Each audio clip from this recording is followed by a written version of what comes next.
All right, the next vocabulary is very important. Some signs you might already know if you know a little bit of sign already. Yes, no, and maybe.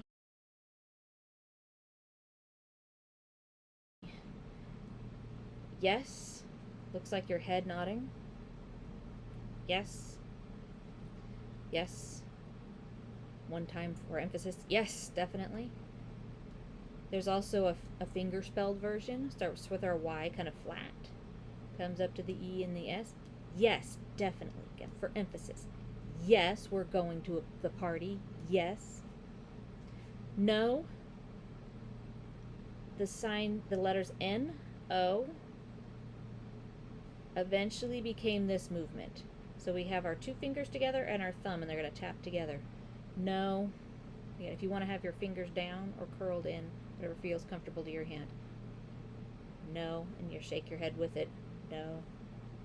No. No. With my N open and sideways, and then twist forward. No. Or maybe. Maybe. Is it this one? Or this one? Kind of like scales. Which one is going to win? Maybe.